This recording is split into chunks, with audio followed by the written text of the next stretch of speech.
seated.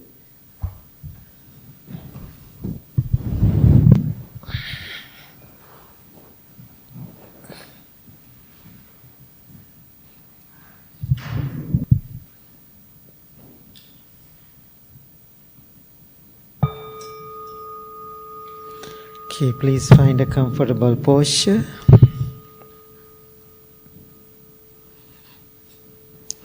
Keep your back straight as much as you can. Gently close your eyes.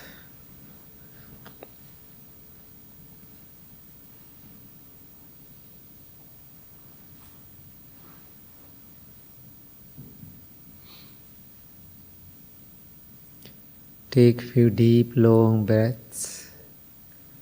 Let go. Relax your body.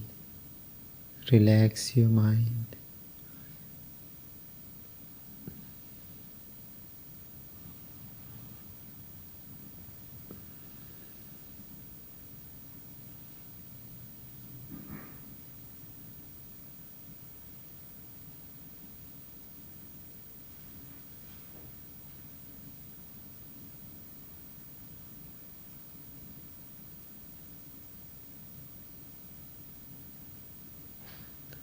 Now send your loving thoughts towards yourself.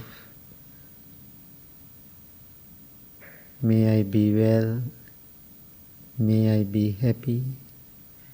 May I be peaceful.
Now send your loving thoughts towards your family.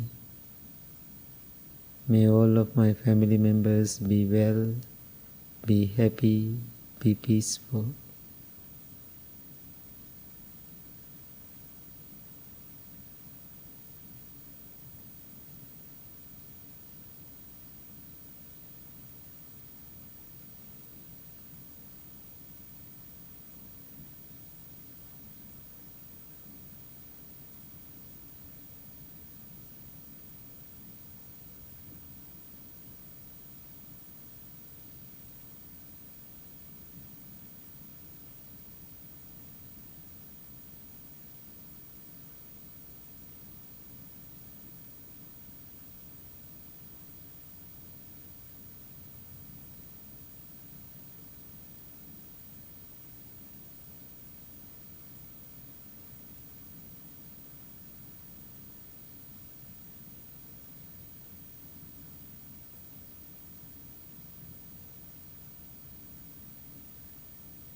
Now send your loving thoughts towards whole world.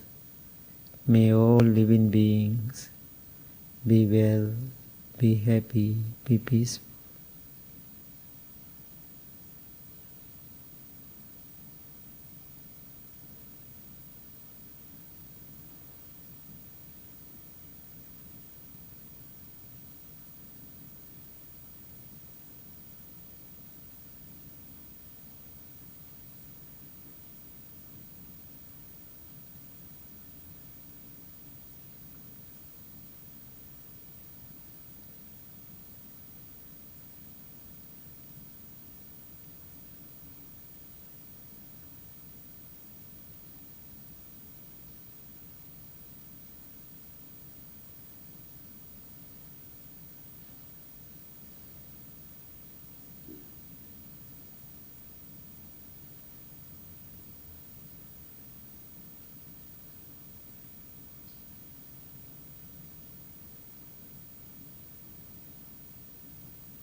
Now slowly turn your attention to your breath.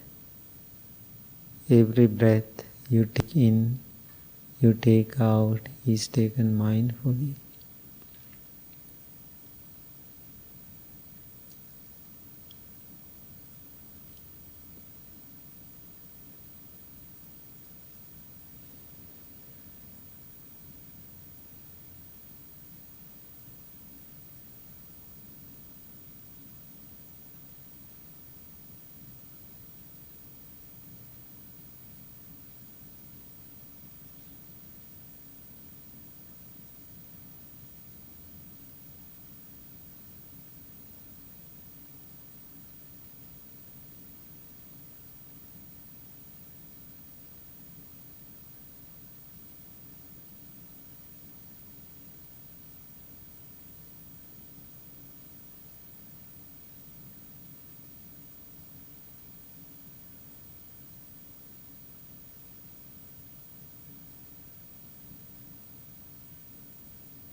If you are distracted by a thought or a feeling or a sensation, bring your attention back.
we ask your mind, please bring it back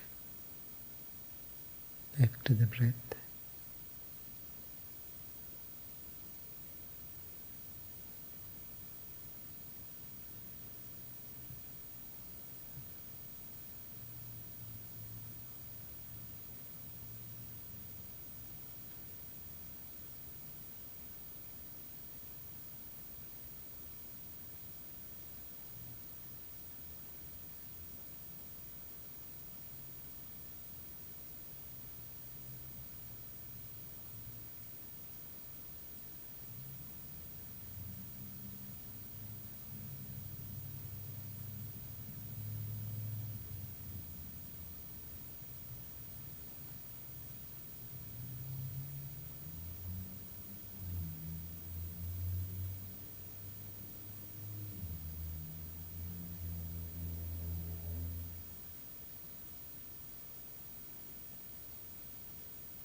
Now think to yourself, these many things that arise in my mind do not belong to me. When I think that they are mine, to do as I wish, to cling to or to push away or to ignore, I generate enormous suffering in my life and in the life of others. May I continue to develop great regard, respect and kindness towards many contents of my mind and my body. Now bring your palms together close to your heart. Make a wish for yourself and also your family, your friends, your loved ones. This is a good time to do so.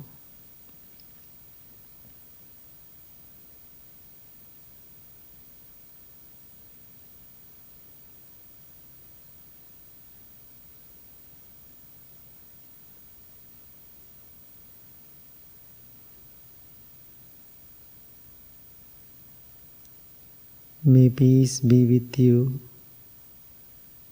May you be well. May you be happy. May you be peaceful. Thank you very much. Please open your eyes. Okay, good morning everybody. Okay, so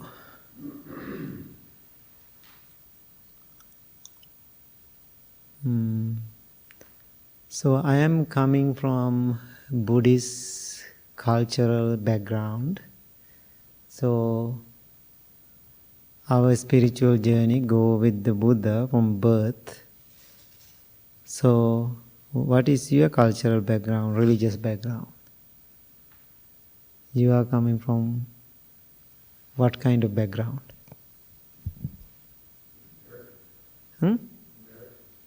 America? European, American. So then you have your own religious background too. So in the Buddhist people, always talking about the Buddha. How about you? Your religious cultural background you are talking about? Christianity, yeah, you are talking about the God, divine, right? So my question, I was thinking to myself, I have ever seen the Buddha? I didn't. Then what I'm doing?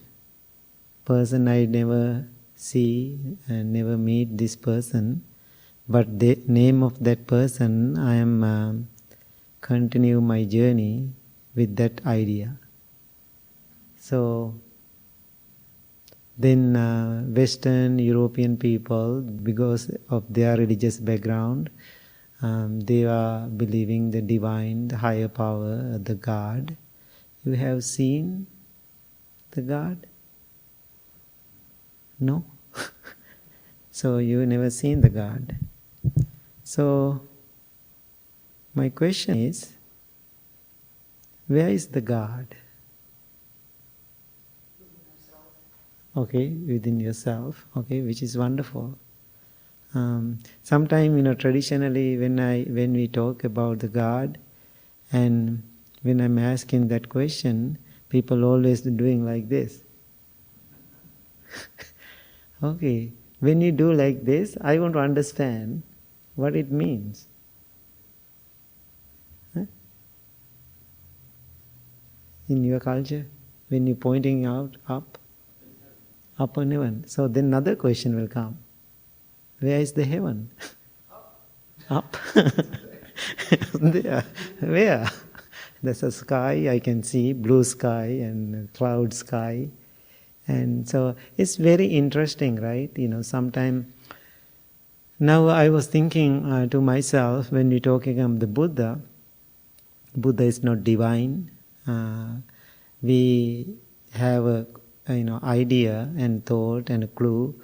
There was a man, his name was Siddhartha Gautama. He was a prince, he was born into a royal family, and he became a Buddha, and 2600 years ago he passed away. So there is a news. Based on that news information, we continue this journey now. Now 2600 years ago, Buddha left the world. But still we don't know. So, if you want to see the Buddha, now 2600 years ago, he passed away. Now we are talking of the Buddha and his teaching. If you want to see the Buddha, how we are going to see him?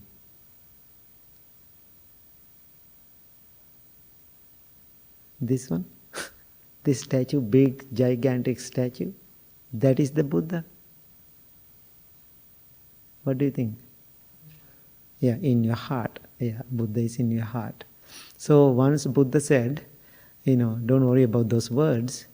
Appatimo, patima means statue. Right? So Buddha said, now we have a big statue here. So I know this teaching, so that's my background. Appatimo means you cannot see the Buddha in a statue. Then what the heck we are doing? Why we are keeping the Buddha, this statue? So this is exactly the Prince Siddhartha? I don't think so. This is not. So then again he said, you cannot put the Buddha into a statue. Through the statue you cannot see the Buddha. But as a symbol, however, artists, some ideas in our mind-made creation, so then we put this statue. Now think about, when I was in Japan a few years ago, I'm going again in April for a retreat. So when we went to a big, gigantic statue in Japan, it's called the Kamakura, the Buddha statue, right? That bronze, big, beautiful Buddha. So when I'm looking at this Buddha, I like it. Exactly look like a Japanese man. The face is round and look like a Japanese. When we go to China, Chinese Buddha statue, look like Chinese. So whoever built the Buddha statue always taking the cultural background. So we call this style, we call the Gandhara style. That's a certain area in India. That is the area they started to build that statue. Then we call the Gandhara statue. You can see when you go to Sri Lanka, we can see this kind of style of the Buddha statue. So that is the way that time people have that imagination. Buddha used to live like, look like this. So sometime, when Sri Lankan people used to this statue, when they have Chinese or Japanese Buddha statue, they don't like it. Why is that? Their conditioned mind always thinking their Buddha, they call our Buddha. It's so funny to me. They call our Buddha is not look like this. So then we go to the Thailand, it's totally different. So then people are always picky according to their cultural background. So my point is, that is not the teaching. So if you want to see the Buddha, no need to have a statue. Do you think it's important to have a statue to see the Buddha? Why we need the statue then?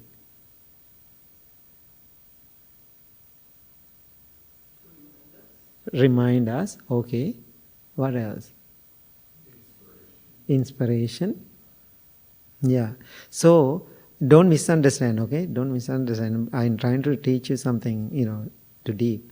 When you keep the statue, that means our minds are what?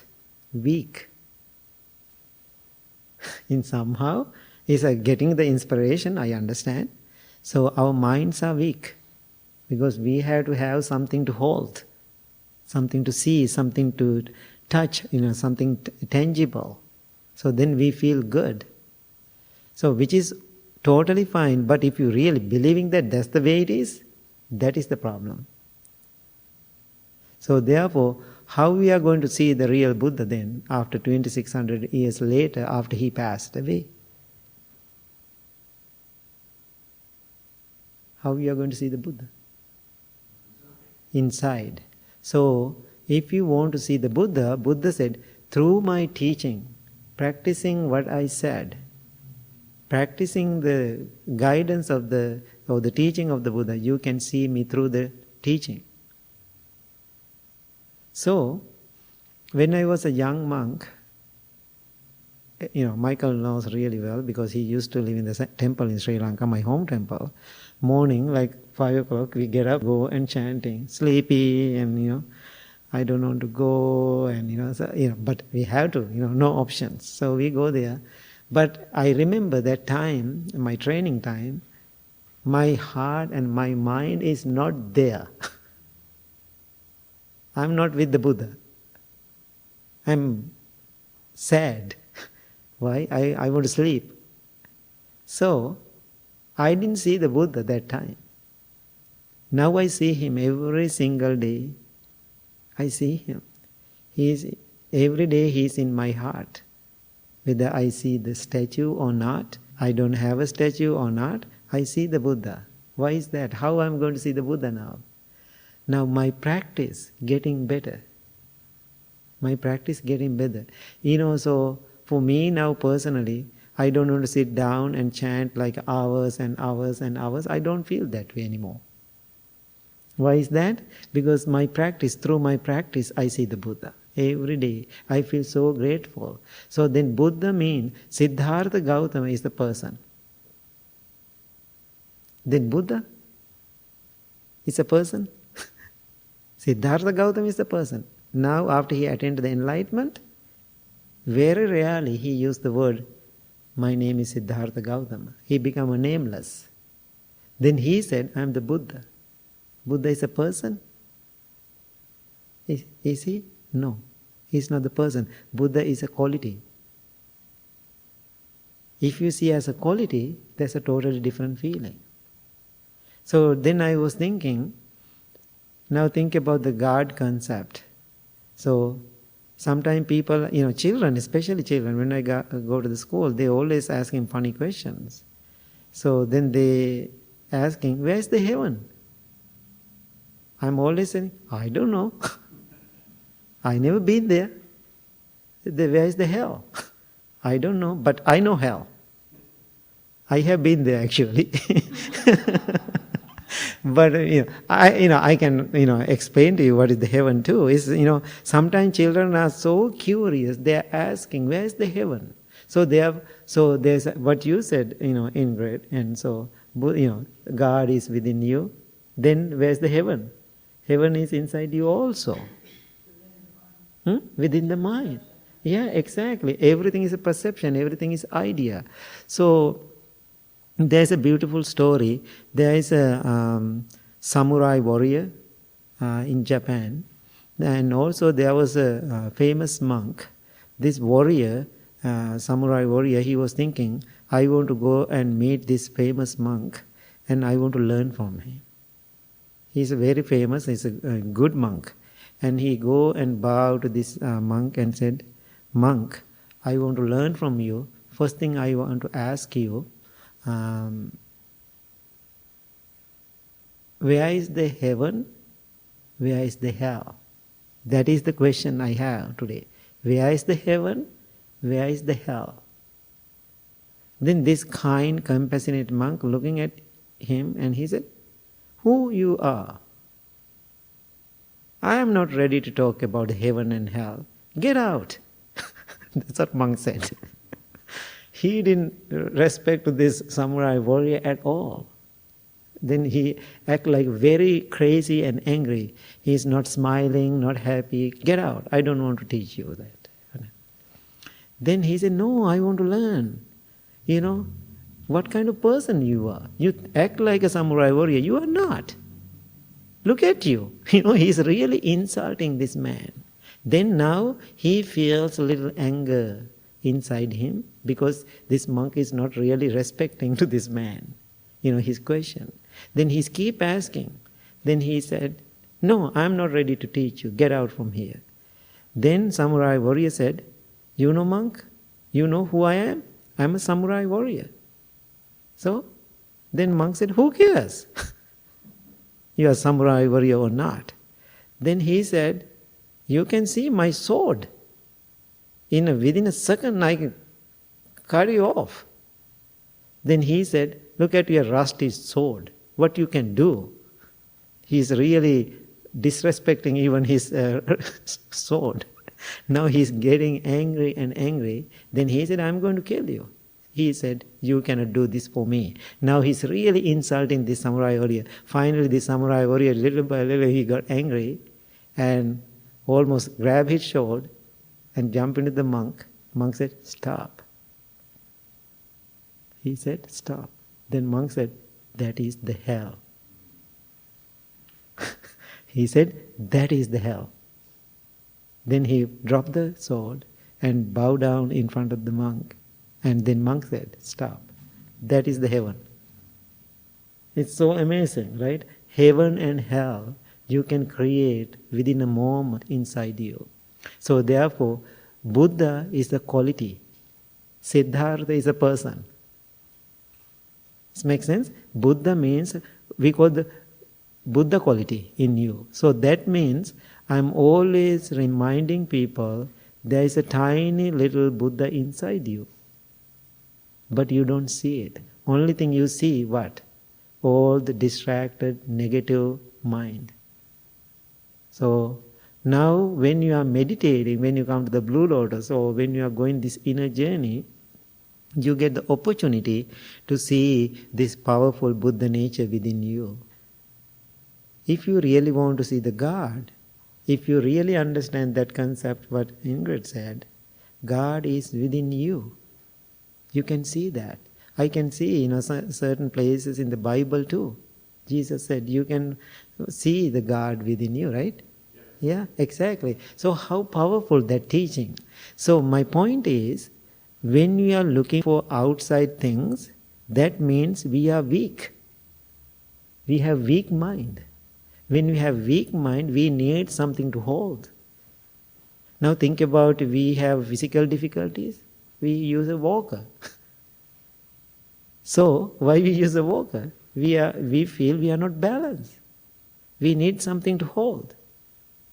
So that's we call the dependency. We always depend. So that's why religions will come to the world. We call the fear-based religions. Based on the fear, religion will come, believing system will come, different cultures, different rituals will come because our minds are weak. But most of people in the world, it doesn't matter, Buddhist people or European or Westerners, it doesn't matter, they all doing the same thing I call temporary solutions. So, when you have a headache, or pain or something, what is the quick thing you do? Take aspirin, Advil, ibuprofen, Tylenol, something, right? We are going. So it's very quickly. We take 2 pills and drink some water. Then 2-3 hours, no problem. So again, the problem. Did you read the box? When you read the Tylenol or aspirin box, it says temporary relief. Take it every 4 hours. That means problems keep coming. Most of the time, our mental issues and all the time we are doing temporary solutions. So what Buddha said, what I am trying to teach you is a long process. It's a depend on the person. Some people figuring out like this. Some people take time. But this is the permanent fix. I am giving you not temporary solution. I am giving you a permanent fix. But that permanent fix, based on the person and the personality, is take time. Does make sense? So questions? Any questions? Now you ask yourself, can I live myself without the Buddha statue? I am not asking you to go home and throw the Buddha statue out. That's not what I'm asking, right? And take the Jesus, picture or whatever out. That's not what I'm asking. So I'm asking, can you live without those things? Yeah. Ask yourself in your practice, I'm totally fine with those things now. Why? I think I can go in that direction we call the inward journey. I'm going that direction. Then I feel more confident about my practice. More I build the confidence about my practice, I see the Buddha, I see the God inside me. How powerful that. Then the whole world going upside down. Person who understands that doesn't matter. Why? You can see powerful Buddha nature or divine nature in you. Anything? Any thought? Any questions? Comment?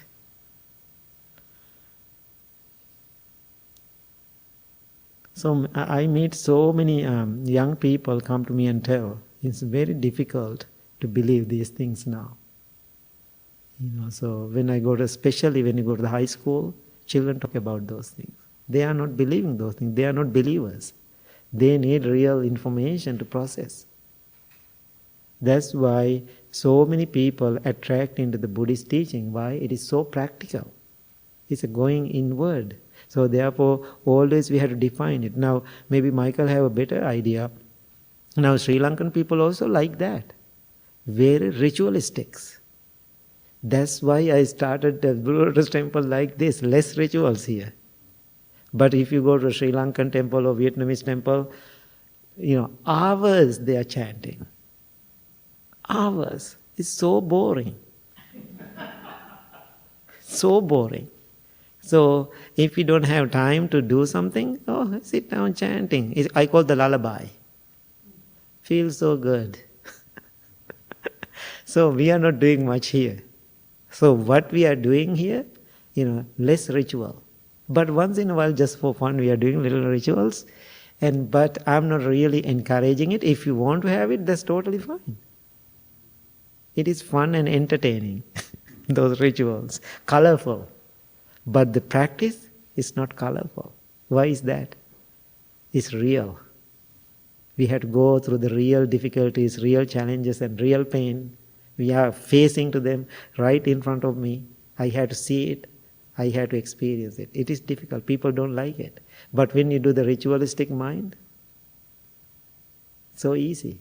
Now, Michael, you remember, right? When we do in our temple, in the home temple, like big event or little big offering or puja, hundreds of thousands of people are there. But if we are doing a meditation retreat, 10 people, 12 people, very few. Why? Meditation they don't want to do. Why? They really see who they are. Why? It is dark, negative, emotions and all those things. They see those things. Why? People are not ready to deal with realities. So same thing here. Why people get into alcohol? Why people are smoking? Why people are going to those addictions, substance? They don't want to see the realities.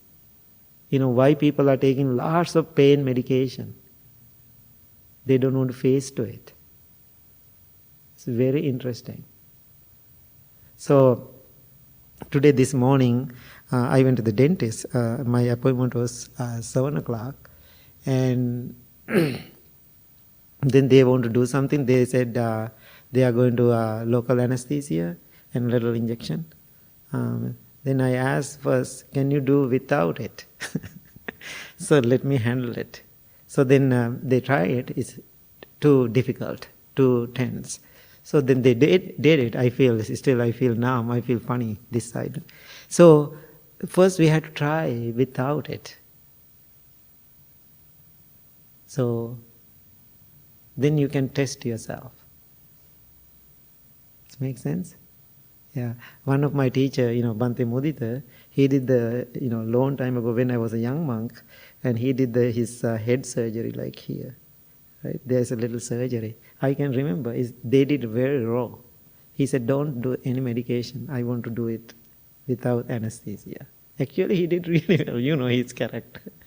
And so he did without any pain medication. They cut it and they stitch it, and that's how they did it for him. So different mindset. I'm not there yet, right? And I'm not there yet. But some people can do it because they are using their mind powers. Yeah. So my point, my message is today, make yourself, your inner self strong.